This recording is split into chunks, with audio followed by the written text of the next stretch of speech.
এভাবে না করে আপনারা পানির সাথে বিষ মিশিয়ে জনগণ মেরালাম, এলে আপনাদের সব শান্তি আপনাদের দাবি পুরো হয়ে যাবে। আপনারা শিক্ষার্থী একটা দায়ী নেবেন, একটা বাচ্চা যদি বাচ্চাটা অসুস্থ হয়ে যায়, আমাদের যে শিক্ষা ধ্বংস হয়ে যাচ্ছে এটা আপনাদের দোষে। তোমাদের আন্দোলনে কি আমরা আসি নাই? তাহলে কেন আমার ক্ষতিটা কেন করতেছো তোমরা? তোমাদের চাওয়া কার কাছে? গভর্নমেন্টের কাছে না, আমাদের কাছে তো না। তাহলে আমি তো কর্মজীবী মহিলা, আমার তো কাজ আছে। অ্যাজ এ লয়ার আমাকে আটকাইতে পারো না তো।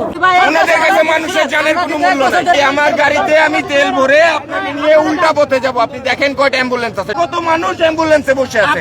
আপনারা আপনাদের মতো কি ভাই ভালো ভাই, আমার মেডিকেল ভাই প্লিজ ভাই জোর করিয়েন না, কাগজটা দেখেন, মেডিকেল কাগজটা দেখেন রে ভাই। এখানে এরকম ভাবে আটকায় রেখে দিবে যা ইচ্ছা তাই অবস্থা, এটা তো কোনো কথা হইতে পারে না। এখানে মানুষের তো ভোগান্তি হচ্ছে, ওদেরও যে দাবিগুলো সেই দাবিগুলো যদি যৌক্তিক হয় সেটাই বা সরকার কেন মানতেছে না?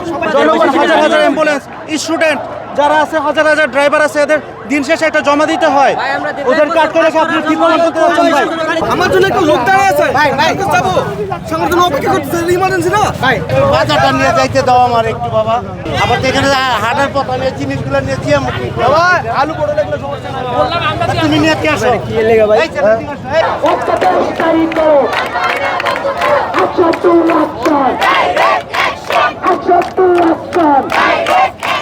দেশের 1 নম্বর গ্যাস স্টোভ যা বেশি তাপেও ফাটে না। আরএফএল গ্যাস স্টোভ, নিরাপদ ও ঝামেলাহীন।